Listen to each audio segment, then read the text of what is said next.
نماز تراویح میں سورہ رعد کا ربیہ حصہ، سورہ ابراہیم، سورہ حجر اور سورہ النحل تلاوت کی گئی۔ سورہ رعد کے ربیہ حصے میں اللہ نے قرآن کریم کے بارے میں فرمایا ہے کہ جو اللہ کی طرف سے آپ صلی اللہ علیہ وسلم کی طرف ہے وہ حق ہے، لہذا جو عقل مند آدمی ہے، صاحب بصیرت ہے، سوجھ بوجھ والا ہے، فرمایا کہ یہ قرآن اس کے لیے نصیحت ہے۔ پھر یہاں پہ اللہ نے ذکر فرمایا انما یتذکر اولو الالباب، کہ عقل مند لوگوں کے لیے نصیحت ہے۔ تو آگے اللہ نے عقل مند لوگوں کی صفات بیان فرمائی ہے کہ عقل مند آدمی کون ہے۔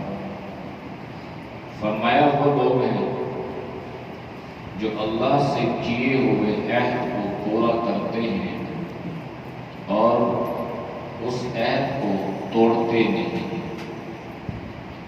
اللہ سے عہد ہم نے کیا ہے، کلمہ پڑھ کے لا الہ الا اللہ محمد رسول اللہ، کہ اللہ ہم تیری ہی عبادت کرتے ہیں، ہم تجھے اپنا معبود مانتے ہیں، تیری پرستش کرتے ہیں، تیرے علاوہ کوئی عبادت کے لائق نہیں، محمد اللہ کے رسول ہے۔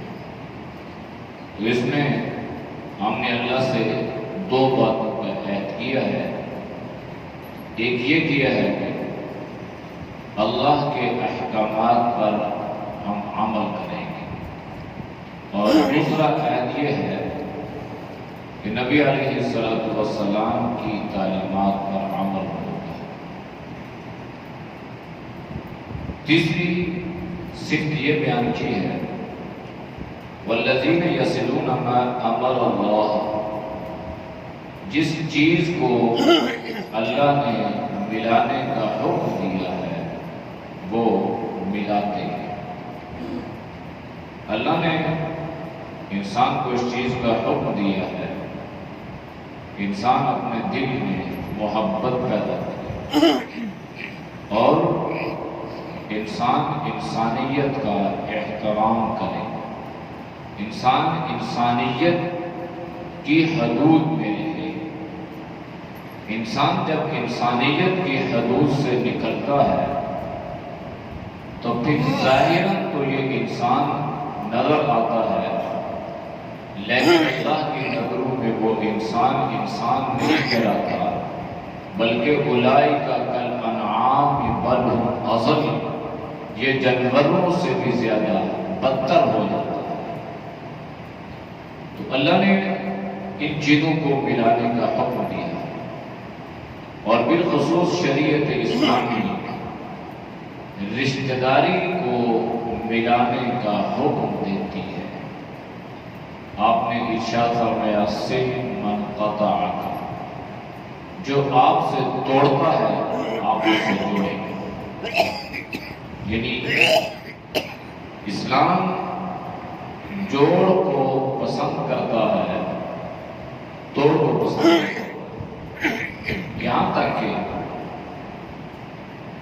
کسی بھی معاملات میں، کسی بھی اختلاف میں اسلام بھی ایک طریقہ کار وضع کرتا ہے، چاہے سیاسی اختلاف ہو، چاہے مذہبی اختلاف ہو، چاہے مسلکی اختلاف ہو، اس کے لیے بھی اللہ نے ضابطے اور دستور وضع کیے۔ کی واضح یہ تعلیم ہے وَلَا يَجْرِمَنَّكُمْ شَنَآنُ قَوْمٍ عَلَىٰ أَلَّا تَعْدِلُوا اعْدِلُوا هُوَ أَقْرَبُ لِلتَّقْوَىٰ۔ کسی قوم کی دشمنی، کسی قوم کی مخالفت تمہیں اس بات پر آمادہ نہ کرے کہ تم حد سے بڑھنے لگے۔ فرمایا حد سے نہیں بڑھنا بلکہ اعدلوا، انصاف کرنا، حد میں رہنا۔ صحابہ کا بھی اختلاف ہوا آپس میں، لیکن حدود میں نہیں۔ مشہور اختلاف صحابہ میں حضرت علی رضی اللہ تعالی عنہ اور حضرت امیر معاویہ رضی اللہ تعالی عنہ ایک معاملے کے اختلاف ہیں۔ حضرت عثمان رضی اللہ تعالی عنہ کے قاتلوں کے بارے میں، لیکن جب دشمن نے محسوس کیا مسلمانوں میں اختلاف ہے، انتشار کا شکار ہے، دو گروہ بن چکے ہیں، تو طاقت کے اعتبار سے یہ کمزور ہو چکے ہیں، لہذا موقع سے فائدہ اٹھاتے ہوئے ہم ان پر حملہ کریں۔ حضرت امیر معاویہ رضی اللہ تعالی عنہ کو خبر ہوئی کہ روم جو اس وقت سپر پاور تھا اس نے دھمکی دی حضرت علی رضی اللہ تعالی عنہ کو، جو مسلمانوں کے خلیفہ تھے، کہ ہم آپ پر حملہ کریں۔ تو باوجود آپس کے اختلاف کے ایک حد میں رہے اور حضرت امیر معاویہ نے روم کو، سپر پاور کو یوں پکارا اور فرمایا کہ رومی کتے، اگر تم نے اپنی فوجوں کو حضرت علی کی طرف بھیجا تو پھر یاد رکھنا حضرت علی کی طرف سے پہلا سپاہی، پہلا سپہ سالار امیر معاویہ ہوگا۔ یعنی آپس کے اختلاف ہیں، لیکن جب دشمن کو موقع ملا، دشمن نے فائدہ اٹھانے کی کوشش کی، آپس کے اختلاف اپنی جگہ رکھے، تو حضرت امیر معاویہ نے یوں للکارا، تو پھر دشمن کو یہ ہمت نہ ہو سکی کہ وہ اپنا انتقام لیتا۔ جب تبوک کے موقع پہ یہی سپر پاور دم دما کے بھاگ گئی تھی، اور جس کی وجہ سے اسلام کو اللہ نے مال غنیمت بھی اور شان و شوکت بھی، اور بہت سارے لوگ دائرہ اسلام میں داخل بھی ہوئے تھے، موقع سے فائدہ اٹھانے کی کوشش کرنے لگے، تو حضرت امیر معاویہ نے اس کو بھانپ لیا، تو آپ نے اس انداز سے سپر پاور کو للکارا اور ان کی جرأت نہ ہو سکی کہ وہ حملہ کریں۔ تو اس لیے اللہ نے فرمایا کہ آپس میں ملے رہو، باوجود اختلاف کے۔ ایک گنجائش شریعت ہر جگہ رکھتی ہے، دو بھائیوں میں اختلاف ہے، باپ بیٹے میں اختلاف ہے، نظریات کا اختلاف ہے، رائے کا اختلاف ہے، اپنی سوچ کا اختلاف ہے، تو اس کے لیے ایک حدود متعین کی ہے اسلام۔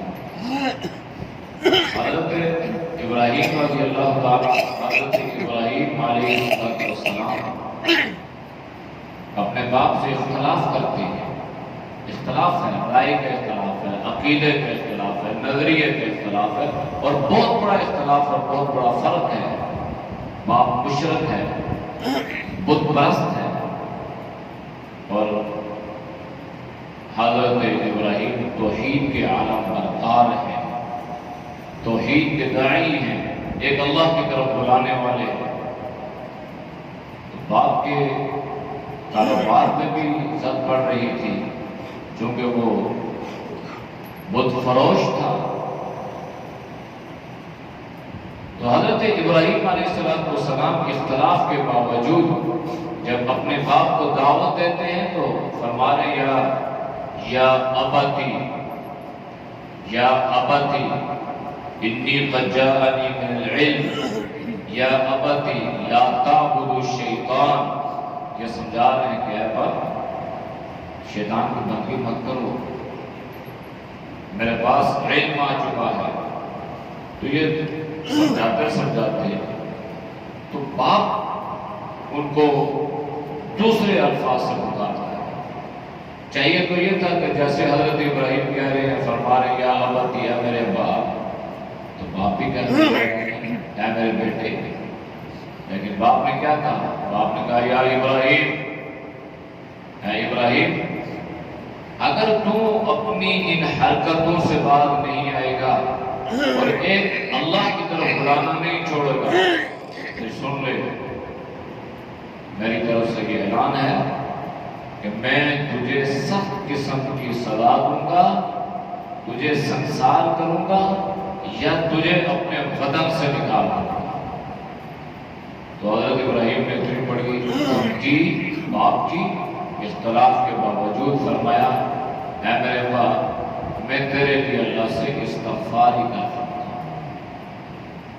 یہ چیز بہت اہمیت کی حامل ہے. آج کل کے معاشرے میں، ہمارے معاشرے میں سیاسی اختلاف ہے تو ذاتیات پہ اتر آتے ہیں، مسلکی اختلاف ہے تو شکلوں پہ اتر آتے ہیں.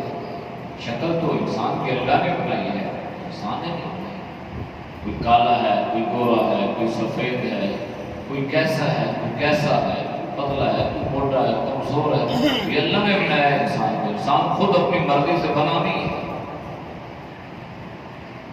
آج کل سوشل میڈیا کا زمانہ ہے تو انسان پریشان ہو جاتا ہے کہ ہم مسلمان کہلانے کے حقدار بھی ہیں یا نہیں ہیں.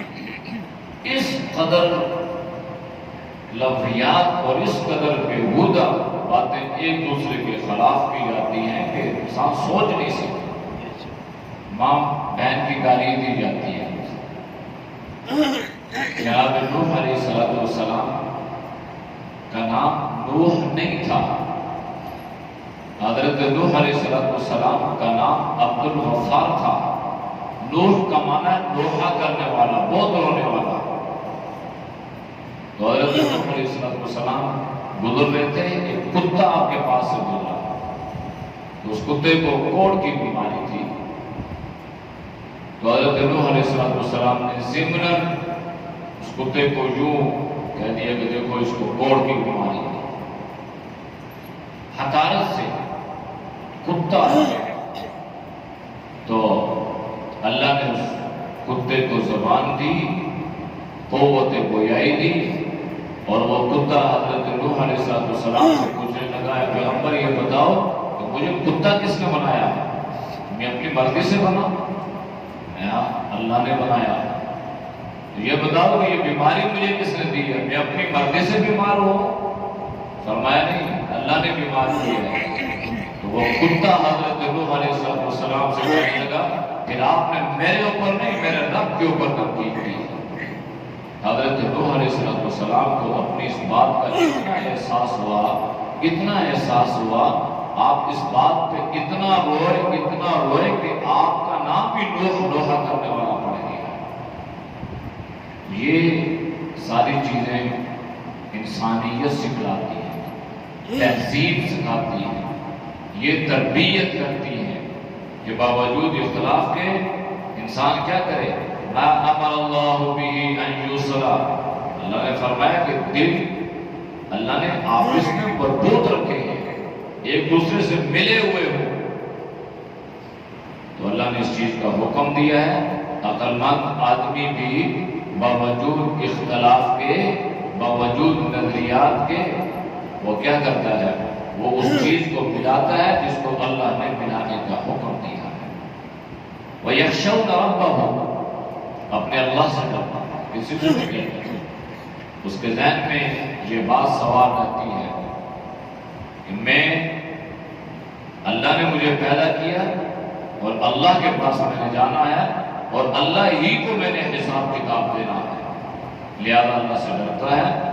یخافون سوء الحساب، اور اس بات کا خوف ہے، ڈر ہے کہ کہیں حساب کتاب میں معاملات بھی خراب نہ ہو جائیں، اور اللہ اگر پوچھ لے کہ یہ کیوں کیا تو پھر ہماری ناکامی اور خسارہ اور گھاٹا نہ ہو۔ یہ جو عقل مند ہیں یہ کرتے کیا ہے؟ والذین صبروا، دنیا میں بڑی مصیبتیں، پریشانی، اذیتیں آتی ہیں، صبر کرتے ہیں، برداشت کرتے ہیں، سہ لیتے ہیں، ابتغاء وجہ ربہم، اپنے رب کی رضا تلاش کرتے ہیں، اقاموا الصلاۃ، نماز قائم کرتے ہیں، وانفقوا مما رزقناہم، اللہ کے راستے میں مال خرچ کرتے ہیں، سرًا وعلانیہ، کبھی چھپ کے بھی کبھی ظاہر بھی، دونوں طرف سے اللہ نے وَيَدْرَؤُونَ بِالْحَسَنَةِ السَّيِّئَةِ، فرمایا کہ عقل مند آدمی وہ ہے جو برائی کو اچھائی سے دور کرتا ہے۔ برائی برائی سے ختم نہیں ہوتی، برائی کو اگر معاشرے میں مٹانا ہے تو اچھائی پیدا کرنی پڑے گی۔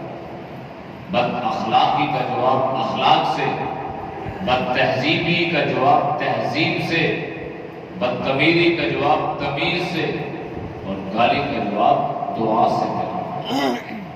ہر چیز کو ہم اپنی انا اور اپنی غیرت کا مسئلہ بناتے ہیں۔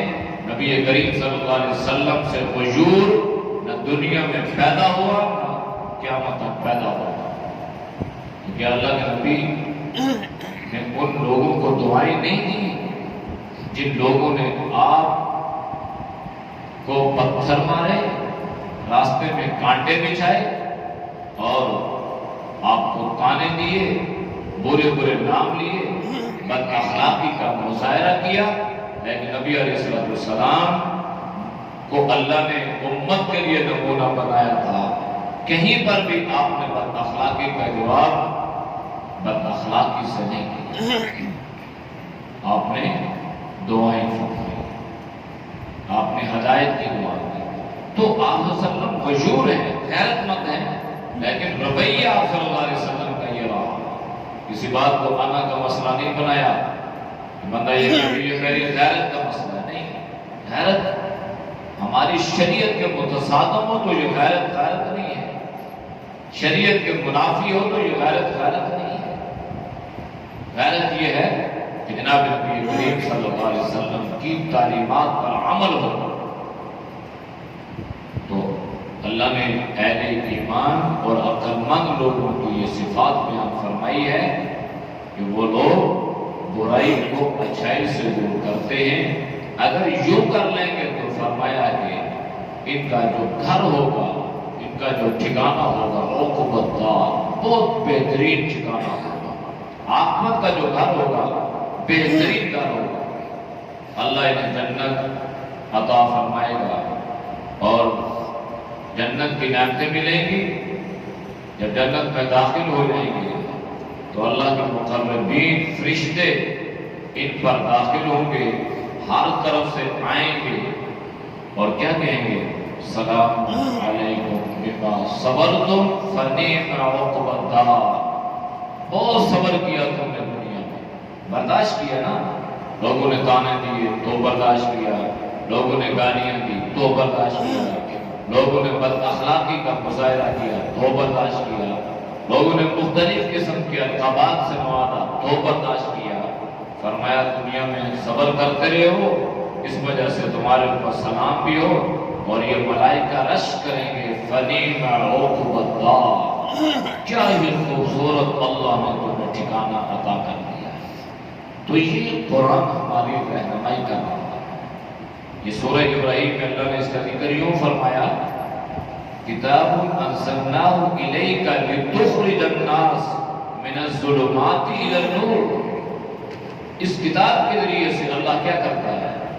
اللہ انسان کو اندھیروں سے نکال کر روشنی کی طرف لاتا ہے۔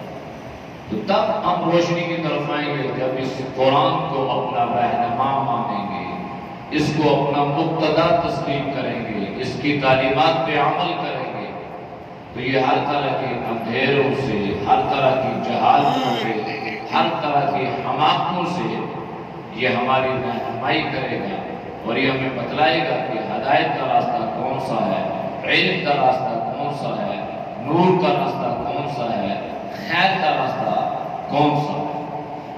بِإِذْنِ رَبِّهِمْ إِلَىٰ صِرَاطِ الْعَزِيزِ، اور یہ اللہ کے حکم سے ہوتا ہے۔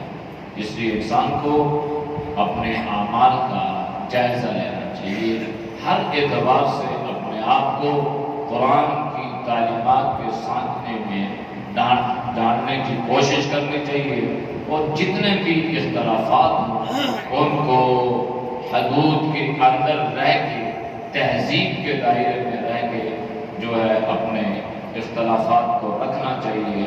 بد تہذیبی، بد اخلاقی کا مظاہرہ اس سے اجتناب کرنا چاہیے، اور قرآن کی جو صفات اللہ نے عقل مند لوگوں کی، اہل ایمان لوگوں کی بیان کی ہیں، ان پہ ہر آدمی کو سوچ بچار، فکر اور عمل کی کوشش کرنی چاہیے۔ اللہ ہم سب کو ان باتوں پہ عمل کرنے کی توفیق نصیب فرمائے۔